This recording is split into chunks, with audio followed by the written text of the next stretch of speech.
Assalamualaikum warahmatullahi wabarakatuh. Selamat pagi, siang, sore, malam Sobat 26 semuanya.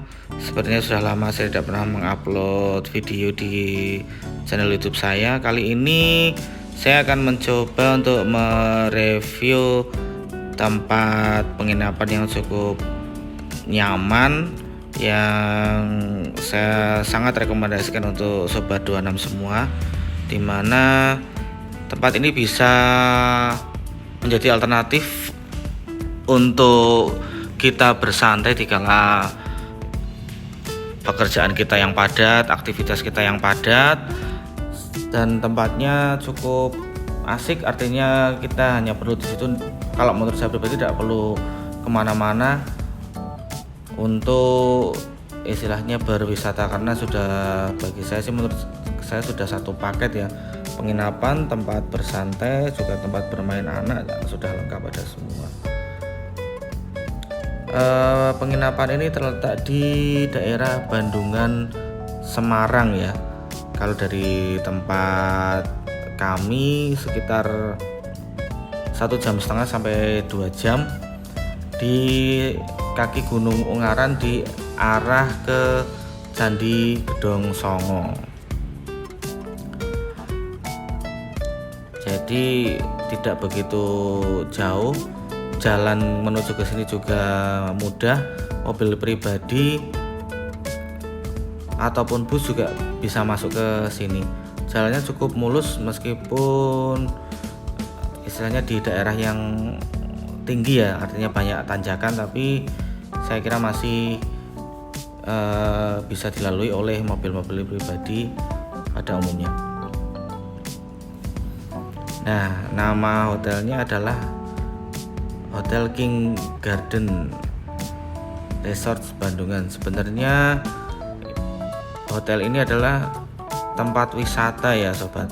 Jadi hotel ini sebenarnya tempat wisata, spot foto atau selfie, di mana di situ juga sekaligus ada penginapannya. Akan tetapi karena kemarin masa pandemi dan istilahnya tempat wisata ditutup, jadi untuk spot-spot selfie-nya banyak yang tidak terawat dan mengalami kerusakan. Sayang sekali sebenarnya, tapi memang mau bagaimana lagi, karena memang pengunjungnya tidak ada, sehingga income untuk merawat tempat tersebut mungkin kesulitan bagi pihak pengelola.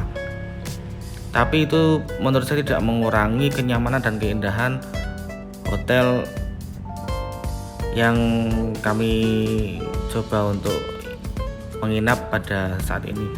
Jujur saja saya belum pernah ke sini ya. Ini pertama kali saya mencoba menginap di sini bersama keluarga.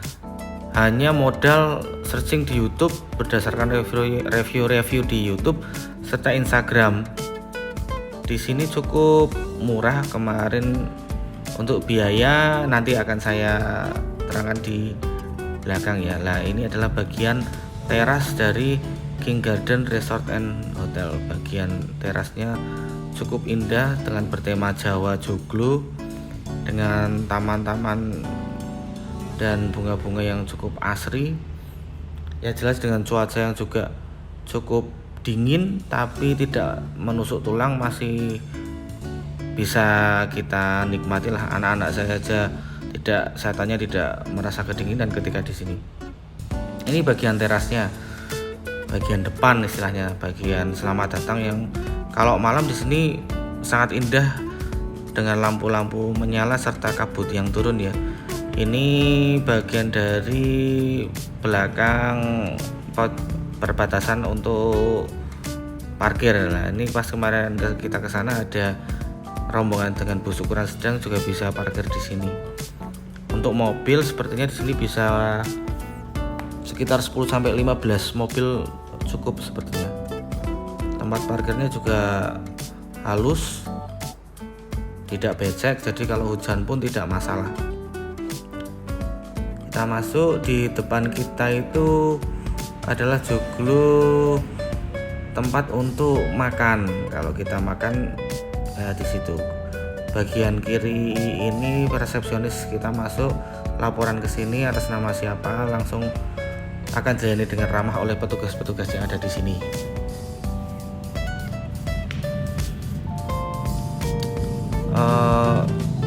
sayangnya restonya ini hanya buka ketika melayani untuk sarapan saja.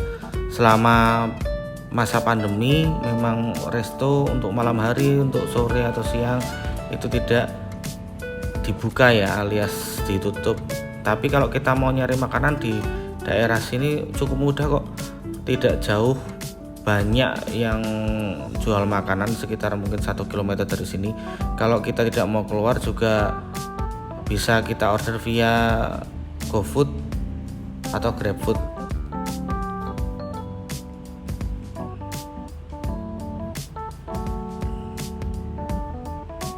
Hotel ini bentuknya berteras-teras, bertingkat-tingkat, jadi setiap satu teras ada beberapa blok kamar. Jadi ini bentuknya setiap satu joglo ini adalah satu kamar, jadi kita nyaman karena tidak bercampur ya. Jadi kalau kita istilahnya booking itu satu joglo itu bisa kita tempati bersama dengan keluarga. Kebetulan kamar yang saya tempati itu bisa diisi oleh 4 orang dewasa dengan fasilitas yang cukup lengkap. Kita juga dapat sarapan pagi dengan harga kemarin itu Rp500.000. Harga yang menurut saya cukup worth it, cukup murah malah menurut saya, dengan fasilitas dan kenyamanan yang bisa kita nikmati semua. Ini di teras kedua. Kemudian kebetulan saya berada di teras ketiga, dan menurut saya itu teras yang paling nyaman sih, karena di depan kamar langsung ada tempat yang lapang di mana anak-anak bisa bermain di situ. Kebetulan saja saya dapat kamar nomor 10 karena pesannya juga hanya via WA. Nanti kontak adminnya dan IG-nya saya cantumkan di deskripsi ya. Nah, ini untuk saungnya atau kamarnya kita naik, ada tangga kecil, tapi hati-hati untuk anak-anak kalau naik turun didampingi orang tua ya. Untuk kamar sendiri, mohon maaf ini kamarnya berantakan. Ini ada 2 kasur ukuran besar yang bisa ditempati 4 orang, yang seperti tadi saya sudah sampaikan. Fasilitasnya ada televisi, kemudian ada pemanas air, kita dapat 2 air mineral, dapat kopi dan dapat teh. Jadi kalau sudah sampai situ, kita sampai mungkin sore ini, kita langsung bisa ngopi. Ini kamar mandi, ada air panas, air dingin, kloset. Kamar mandinya cukup luas, cukup bersih. Kita juga dapat anduk, dapat sikat gigi, pasta gigi, sabun. Istilahnya kita tinggal bawa badan aja. Nah, kemudian di area paling belakang sendiri sebenarnya ada kafetaria atau coffee shop ya. Tapi sayangnya sama seperti bagian resto depan, itu selama pandemi coffee shopnya ditutup, tapi kita bisa masuk untuk menikmati tempatnya sekedar untuk foto-foto, karena ini menurut saya spot paling favorit ya. Bentuknya cukup unik, berbentuk seperti kapal, dimana coffee shopnya ada di lantai 2.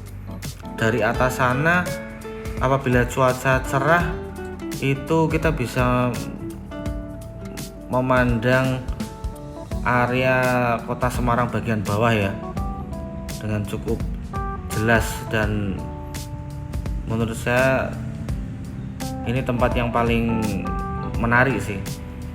Nah, ini sebenarnya di sini kan untuk bisa nongkrong ngopi, tapi sayangnya selama pandemi ditutup ya. Untungnya pengunjung masih boleh untuk datang ke atas, atau mungkin kita bikin kopi sendiri kemudian dibawa ke atas. Nah, ini pas waktu saya ambil gambar pagi hari dengan kondisi yang cukup berkabut sehingga pandangan ke bawah tidak begitu jelas.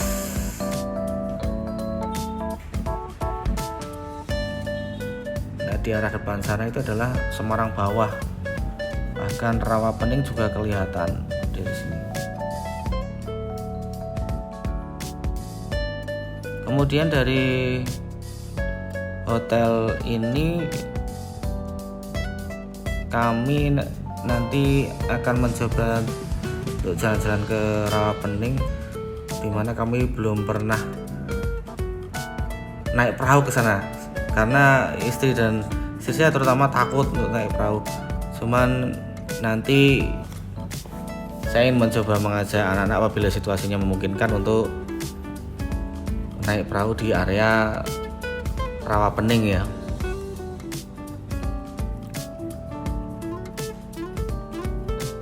Kemudian untuk pelayanan di sini menurut saya pribadi dan keluarga sangat nyaman, stafnya juga sangat ramah, melayani apapun yang kita inginkan.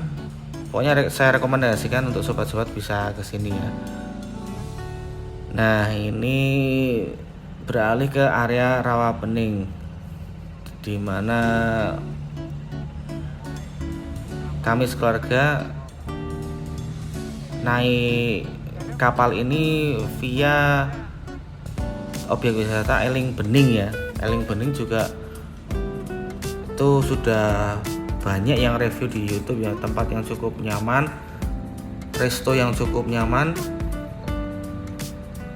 Kami di sini sekalian makan siang, kemudian saya membujuk istri dan anak-anak untuk ayo sih sekali-sekali kita coba naik perahu mumpung kondisinya cerah dan sekarang cukup aman, dimana kami baru tahu bahwa sekarang hanya dibatasi 8 penumpang sekali jalan ya.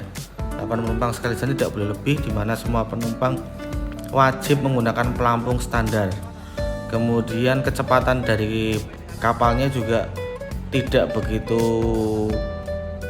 cepat, lambat, jadi kita nyaman lah, tidak was-was kalau ada sesuatu yang tidak diinginkan. Dengan penumpang yang hanya 8, kemudian kecepatan juga tidak begitu cepat sehingga kita nyaman. Di sini saya jujur baru pertama kali istilahnya naik perahu dan melihat langsung Danau Rawapening ya. Padahal saya sendiri berkali-kali datang ke area Ambarawa dan sekitarnya. Di sini terlihat jelas di video ya, di latar belakangnya kalau tidak salah, mohon koreksinya di komentar ya. Masalah itu di depan adalah Gunung Telomoyo. Dulu untuk area Rawapening sendiri banyak ditumbuhi oleh tanaman enceng gondok ya. Cuman pemerintah sudah mencoba untuk membersihkan Rawapening ini sehingga sekarang Rawapening ini cukup bersih dan benar-benar kelihatan sebuah danau yang cukup besar ya. Di sini di pinggir-pinggir danau banyak istilahnya warga-warga yang membuat keramba untuk istilahnya membudidayakan ikan air tawar ya. Banyak sekali di sini, ada tersebar di pinggiran-pinggiran Danau Rawapening.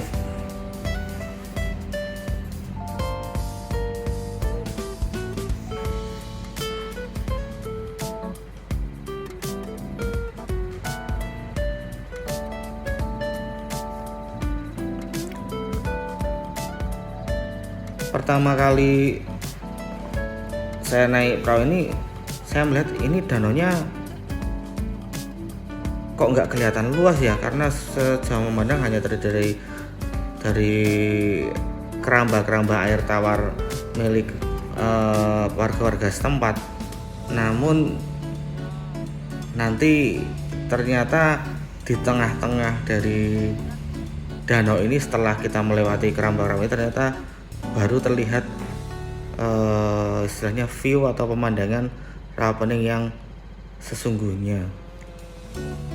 Terdiri dari danau yang cukup luas ya, dengan air yang cukup tenang. Kebetulan kami waktu di sini dengan cuaca yang cukup. Nah, ini di area sini nggak boleh mancing. Sudah menuju ke area Bola kapal-kapal akeh banget. danau.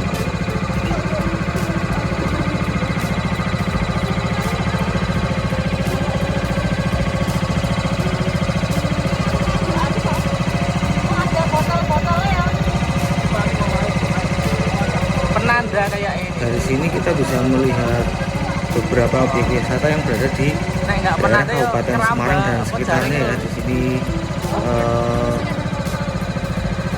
Salokapak Apa juga buang sembarangan. kelihatan, kemudian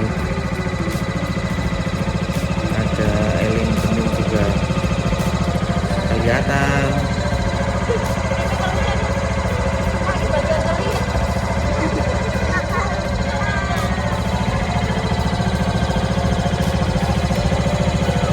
Bagi sobat yang tidak fobia dengan air, ini juga sangat saya rekomendasikan karena cukup puas ya. Pelayanan dari Malah dayung dayung. kapal motor ini cukup jauh, artinya bahasa Jawanya apa, marem kita, puas selama mengelilingi dari Danau Rapining ini, cukup puas dengan hanya membayar 100.000 untuk satu kapal. Saya rasa sangat murah dibandingkan dengan wisata-wisata sejenis yang berada di daerah yang lain ya. Ini durasinya kurang lebih sekitar 1 jam kita mengelilingi